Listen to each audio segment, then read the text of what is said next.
عمر بن سعد جو کہ حضور صلی اللہ علیہ وسلم کے جلیل القدر صحابی، حضرت سعد بن ابی وقاص جو کہ عشرہ مبشرہ صحابہ میں سے تھے اور فاتح ایران تھے کا بیٹا تھا، لیکن مال و دنیا کی ہرس اور اقتدار کی ہوس نے اس بد نصیب کو تباہ کر دیا۔ عمر بن سعد کی ولادت ابن حجر عسقلانی کے مطابق حضور صلی اللہ علیہ وآلہ وسلم کے عہد میں، جبکہ بعض روایات کے مطابق اسی سال جس سال حضرت عمر بن خطاب کو شہید کیا گیا پیدا ہوا۔ جب کردوں نے امویوں کے خلاف بغاوت کر کے ہتھیار اٹھائے تو ابن زیاد نے عمر بن سعد کو رے کا گورنر بنا کر 4000 سپاہیوں کے ساتھ ان کردوں کی بغاوت کو کچلنے کے لیے بھیجا۔ رے خراسان کا ایک شہر ہے جو کہ آج کل ایران کا دارالسلطنت ہے، جسے تہران کہتے ہیں۔ ابن سعد ابھی راستے ہی میں تھا کہ ابن زیاد کو بسلسلہ امام پاک کسی ایسے شخص کی ضرورت پیش آئی جو ان کا مقابلہ کر سکے، چنانچہ اس نے ابن سعد کو واپس بلا لیا۔ ابن سعد نے کہا کہ پہلے تم امام حسین کا مقابلہ کرو اور بعد میں اپنے عہدے حکومت پر فائز ہونا۔ جواب میں ابن سعد نے کہا کہ اللہ تم پر رحم کرے، مجھے اس کام سے معاف کرنا۔ ابن زیاد نے کہا کہ ہاں، معافی کی صرف ایک ہی صورت ہو سکتی ہے کہ تم رے کی حکومت چھوڑ دو اور ہمارا حکم نامہ واپس کر دو۔ ابن سعد نے ان دونوں صورتوں میں سے ایک کو اختیار کرنے کے لیے ایک دن کی مہلت مانگی۔ ابن سعد نے اس بارے میں اپنے دوستوں سے مشورہ طلب کیا، سب نے امام پاک کا مقابلہ کرنے سے منع کیا۔ جب حمزہ بن مغیرہ جو کہ ابن سعد کا بانجا تھا کو معلوم ہوا تو کہنے لگا کہ اے ماموں، میں تجھے اللہ کا واسطہ دیتا ہوں کہ حسین کے مقابلے کے لیے جا کر اپنے رب کی معصیت اور قطع رحمی کا مرتکب نہ ہونا۔ خدا کی قسم، اگر تم اپنی دنیا، اپنے مال و متاع اور روئے زمین کی حکومت سے خارج کر دیے جاؤ تو یہ اس سے کہیں زیادہ بہتر ہے کہ تم اللہ تعالیٰ سے اس حال میں ملو کہ تمہارے ہاتھ حسین کے خون سے خون آلودہ ہوں۔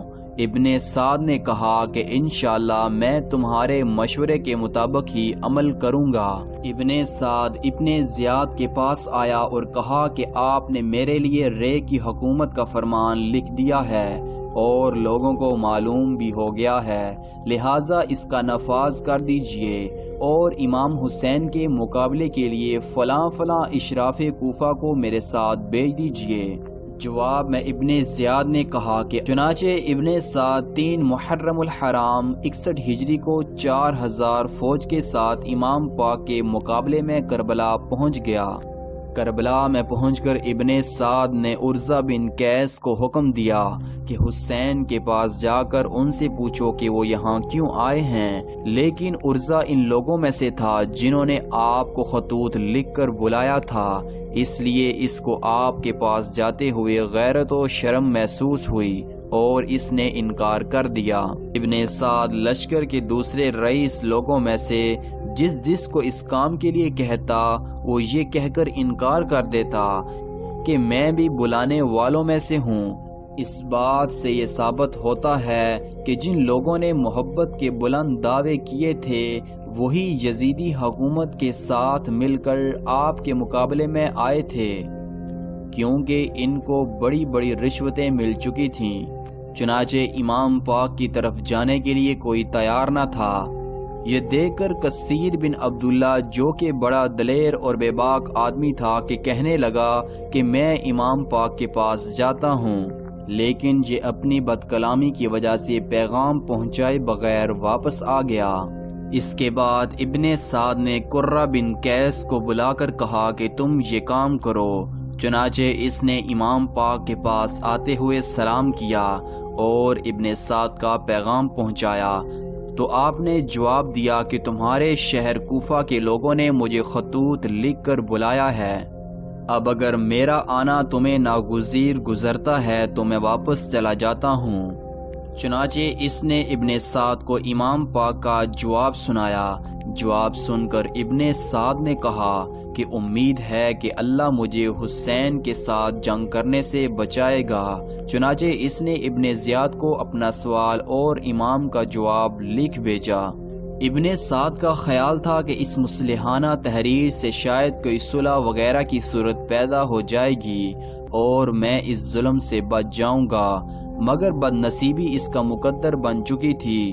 چنانچہ ابن زیاد نے اس تحریر کو پڑھ کر یہ اشعار کہے کہ اب جب کہ ہمارے پنجوں نے اسے جگڑ لیا ہے تو اب وہ نکلنا چاہتا ہے، حالانکہ اب کوئی جائے فرار نہیں۔ اس نے ابن سعد کو جواباً لکھا کہ تم امام حسین اور ان کے ساتھ تمام ساتھیوں سے کہو کہ وہ یزید کی بیعت کریں۔ ابن سعد کو یہ خط ملا تو اس نے کہا کہ میں سمجھ گیا ہوں، ابن زیاد کو امن و عافیت منظور نہیں۔ اس کے بعد ہی ابن زیاد کا دوسرا خط ابن سعد کو ملا کہ جس میں یہ حکم تھا کہ امام حسین اور ان کے رفقا اور نہر فرات کے درمیان حائل ہو جاؤ اور ان پر پانی بند کر دو کہ وہ ایک قطرہ تک اس سے نہ پی سکیں۔ اس کے بعد امام حسین نے ابن سعد کو پیغام بھیجا کہ میں آج رات کو تمہارے اور تمہارے لشکر کے درمیان تم سے ملنا چاہتا ہوں۔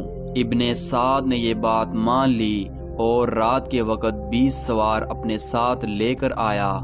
چنانچہ امام پاک اور عمر بن سعد کے درمیان کافی دیر تک تنہائی میں گفتگو ہوتی رہی۔ اس گفتگو سے متعلق دو روایتیں ہیں۔ پہلی یہ کہ آپ نے ابن سعد سے کہا کہ ہم دونوں اپنے اپنے لشکروں کو یہیں چھوڑ کر یزید کے پاس چلے جاتے ہیں۔ ابن سعد نے کہا کہ مجھے خوف ہے کہ ایسا کرنے سے میرا مکان گرا دیا جائے گا اور میری ساری جائیداد اور زمین ضبط کر لی جائے گی۔ آپ نے فرمایا میں تمہیں اس سے بہتر مکان بنوا دوں گا اور اس سے اچھی جائیداد دوں گا۔ ابن سعد کسی قیمت پر بھی اس کے لیے تیار نہ ہوا۔